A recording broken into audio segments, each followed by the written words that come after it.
अ, दोस्तों, आप में से बहुत सारे लोग हैं जो पूछते हैं कि जो फसाई का जो लाइसेंस होता है वो क्या बनाना सही है, वो क्या बनाना जरूरी है। तो दोस्तों, ये जो वीडियो है, ये वीडियो आप एंड तक देख लो। आपका जो माइंडसेट है, आपका जो कंसेप्ट है, वो पूरी तरीके से क्लियर हो जाएगा।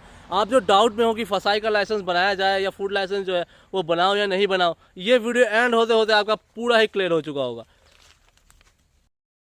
तो दोस्तों, जिन लोगों के पास फूड लाइसेंस नहीं है वो ये ज़रूरी सोचते हैं कि अगर उन लोगों के पास फूड लाइसेंस नहीं है तो क्या क्या लीगल एक्शन उनके अगेंस्ट लिया जा सकता है या क्या प्रॉब्लम में वो फंस सकते हैं।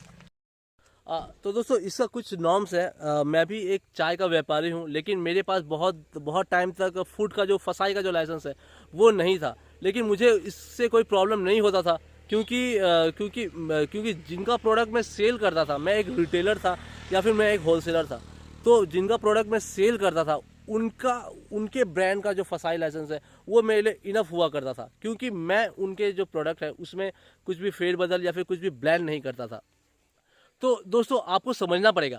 अगर दोस्तों आपके पास ट्रेड लाइसेंस है, ठीक है, आप मान लो कि आपके पास ट्रेड लाइसेंस है और आपके पास जीएसटी है, आप लीगली बिजनेस कर रहे हो और आप जो माल जो है, जो प्रोडक्ट जो है, वो आप किसी होलसेलर से ले रहे हो या फिर आप या फिर किसी मैन्युफैक्चरर से ले रहे हो, या फिर हम जैसे कि मैं चाय का व्यापार करता हूँ, तो हम हमारे चाय जो है गार्डन से आते हैं। अगर कोई आटे का व्यापार करता है तो उनका जो आटा होगा वो मिल से आएगा। तो दोस्तों, अगर इस ऐसे कंडीशन में हो जहाँ पे आपका बिजनेस हर तरीके से रजिस्टर्ड है लेकिन आपके पास फसाई लाइसेंस नहीं है, तो आप बच सकते हो। क्योंकि जो आपको जो आटे जो जो प्रोड्यूसर होगा, जो जो मैन्युफैक्चर होगा, वो प्रोडक्ट बनाता होगा, वो फसाई के नॉर्म्स एंड उसके स्टैंडर्ड के हिसाब से ही बनाता होगा। वो कुछ इलीगल काम नहीं कर रहा, तो उसे अगर आप सेल कर रहे हो तो आपको कोई दिक्कत नहीं आने वाली है, क्योंकि आपका जो कंपनी है वो पहले से ही रजिस्टर्ड है जीएसटी में या फिर ट्रेड लाइसेंस में। तो आप वहाँ पे कुछ भी गलत नहीं कर रहे एंड जो सिचुएशन है वो नॉर्मल रहेगा आपके लिए। सिचुएशन आपका ख़राब तब होगा जब आपके पास ना तो कोई ट्रेड लाइसेंस है, ना किसी भी तरीके का लाइसेंस है, ना फिर आपकी जो म्यूनसिपालिटी है वो लाइसेंस है, और आप बस जो खाने पीने की चीज़ें हैं वो उससे आप सेल कर रहे हो। एंड वर्स से वर्स कंडीशन तो तब हो जाता है जब आप उसमें कुछ मिलावट कर देते हो। जैसे कि मेरे एक फ्रेंड है, वो उनका ट्रेड लाइसेंस है, लेकिन उनके पास जीएसटी वगैरह कुछ नहीं है। वो मंथ रिटर्न्स वगैरह भी नहीं नहीं देते, क्योंकि उनका छोटा सा एक पैटी टाइप का शॉप है। अब एक दिन उनके वहाँ पे क्या हो गया था कि फूड वाले आए, फूड वाले नॉर्मल ड्रेसेस में आए। वो कुछ फॉर्मल ड्रेसेस में नहीं आए। जिस तरीके से फूड के लाइसेंसेस का जो ऑर्गेनाइजेशन है उनका जो ड्रेस होता है उसमें वो नहीं आए, नॉर्मल ड्रेस में आए। एंड जो मेरे दोस्त हैं जिनका दुकान था होटल, वहाँ से उन्होंने दही का सैंपल लिया। तो जब उन लोगों ने दही का सैंपल लिया, उन लोगों ने कुछ ऐसे बताया नहीं। एंड जब वो दही का जो सैंपल है, जब वो लैब में गया, तो बहुत ही अनफॉर्चुनेटली वो जो दही का सैंपल है वो स्टैंडर्ड पे खड़ा नहीं उतरा एंड वो फेल हो गया। एंड आपको पता है मेरे जो दोस्त है उसे क्या खामियाजा भुगतना पड़ा। मेरे दोस्त के जो फादर है उनके ऊपर केस फाइल हुआ। एंड कम से कम उन्होंने वो केस 4 साल तक लड़ा था। एक दही के वजह से उन्होंने 4 साल एक केस लड़ा है। एंड कम से कम लाखों उन्होंने वहाँ पे जो है वो वेस्ट कर दिया है। तो दोस्तों, आप ऐसी गलती ना करें। और अगर आपका प्रोडक्ट फेल हो जाता है और पता चलता है कि आप मिलावट करते हो या केमिकल करते हो सकता है कि आपको 20 लाख तक का जुर्माना हो एंड जेल की भी सज़ा आपको हो सकती है। तो ये, और मैं जिस तरीके से चाय का व्यापार करता हूँ, हम लोग चाय बनाते हैं and all over India sell करते हैं। हम लोगों ने देखा है कि बहुत सारे लोग पकड़े गए हैं इन सारी चीज़ों में। एंड उनको करीब एक जन जो थे उनको तो 20 लाख का जुर्माना लगा था। हैदराबाद के वो लोग थे।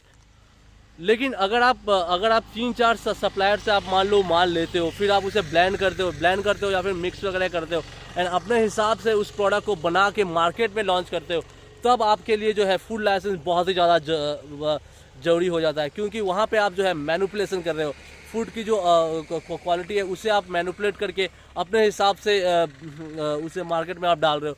तो वहाँ पे जो फूड का जो स्टैंडर्ड है, जो कि गवर्नमेंट में निर्धारित किया है, वो नॉर्म्स मीट करना बहुत ही इंपॉर्टेंट है। और आप याद रखना, आपका सिचुएशन तब ज़्यादा वर्स हो जाएगा जब आपके पास ट्रेड लाइसेंस भी नहीं है, जीएसटी भी नहीं है, एंड किसी तरीके का लाइसेंस नहीं है, एंड फिर भी आप जो है आप प्रोडक्ट को सेल कर रहे हो कुछ मिक्सअप करके या फिर कुछ ब्लेंड या फिर कुछ मैनिपुलेशन करके। तो उस सिचुएशन में आपका सिचुएशन जो है बहुत ही ज़्यादा वर्स हो जाएगा। और वहाँ पे अगर आपका जो भी प्रोडक्ट हो, अगर वो स्टैंडर्ड के हिसाब से पास नहीं होता है, तब हो गया, तब तो बैंड बच चुका होगा आपका। आप तब आप रेडी रहना केसेस के लिए। एंड हो सकता है अगर ऑफिसर बहुत ही अगर ख़राब हो, अगर ऑफिसर ठीक ना हो, तो हो सकता है आपका सिचुएशन और ज़्यादा वर्स हो जाए। एंड दोस्तों, जो ये जो फूड लाइसेंस है, ये बनाने में कुछ ज़्यादा खर्च नहीं होता। 100 रुपये से स्टार्ट हो जाता है, 500 रुपये में भी 500 रुपये में भी आप कर सकते हो। अच्छे खासे जो बड़े रिटेलर्स हो के उनका काम 500 में हो जाने वाला है। एंड जो बहुत ही छोटे जिनका 12 लाख से भी नीचे का टर्नओवर है, उनका शायद जो पैटी जो बोलते हैं, होलसेल पैटी जो शॉप लगाते हैं, वो लोग के लिए 100 रुपये में भी काम हो जाने वाला है। तो 100 रुपये और 500 रुपये के लिए बचाने के चक्कर में आप इतना बड़ा आप रिस्क मत लो, जहाँ पे आपके ऊपर केसेस हो सकता है, आपको जेल हो सकता है। तो मैं ये बोलूँगा कि 500 या 100 रुपये ही लगता है, आप ये लाइसेंस ज़रूर ही बनाओ। एंड दोस्तों, लाइसेंस बनाने का जो प्रोसेस है वो भी बहुत ही आसान है। अगर आप फ्लिपकार्ट अमेज़ॉन से चीज़ों को ख़रीद सकते हो, वहाँ पे आईडी बना के एड्रेस डाल के आप सर्फिंग करके आप अगर प्रोडक्ट ख़रीद के अपने घर तक मंगा रहे हो, तो आप ये मान लो कि जो फसाई का जो लाइसेंस है वो भी उतना ही आसान है अप्लाई करना। हाँ, लेकिन जब आप अप्लाई कर देते हो तो उसके बाद इंस्पेक्शन वाले आते हैं। इंस्पेक्शन भी उतना मुश्किल नहीं है। अगर आप सही हो, आपका ऑफिस साफ़ सुथरा है और आप कुछ इलीगल नहीं कर रहे, तो वो भी इजीली इंस्पेक्शन में भी आप पास हो जाओगे। बस कोई मिलावट और कोई गलत काम आपको नहीं करना है। और आप कोई भी बिजनेस कर रहे हो, आप ये चीज़ हमेशा याद रखोगी, जो बेसिक रजिस्ट्रेशन होता है वो आपके पास हो ही।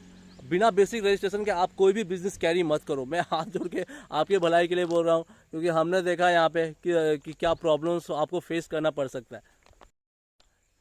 बेसिक रजिस्ट्रेशन से मेरा मतलब है कि ट्रेड लाइसेंस हो गया, जीएसटी वगैरह हो गया, ये सारी चीज़ें। और वैसे तो बहुत सारे लोग रिटेल करते हैं, होलसेल करते हैं, एंड लेकिन उनके पास फसाई का लाइसेंस नहीं होता, लेकिन फिर भी उन्हें प्रॉब्लम नहीं होता, क्योंकि उनके पास जो प्रोडक्ट रहता है वो पहले से ही जो उसके सप्लायर्स है या फिर जो प्रोडक्ट जिन्होंने उस प्रोडक्ट को बनाया है, वो सारे स्टैंडर्ड को फॉलो करके उस प्रोडक्ट को बनाते हैं, सारे लाइसेंसेस उसमें पहले से रहते हैं, तो वहाँ पे प्रॉब्लम नहीं होता। लेकिन आपको पता है, अगर आप रूल के अकॉर्डिंग जाओ, फूड के जो जितने अथॉरिटीज़ है इंडिया के, उनके रूल के अकॉर्डिंग जाओ, तो आपको as a retailer and wholesaler भी आपको रजिस्टर कराना बहुत ही ज़रूरी है। लेकिन फिर भी मैंने बहुत सारे लोगों को देखा है, वो नॉर्मली काम कर रहे हैं एंड उन्हें कुछ खास प्रॉब्लम नहीं हो रहा। और दोस्तों, अगर आपको असम से प्यार है, या फिर असम के चाय बागानों के बारे में, या फिर असम की इंडस्ट्री के बारे में आपको और जानना है, तो आप हमारे चैनल को जरूर ही सब्सक्राइब करें।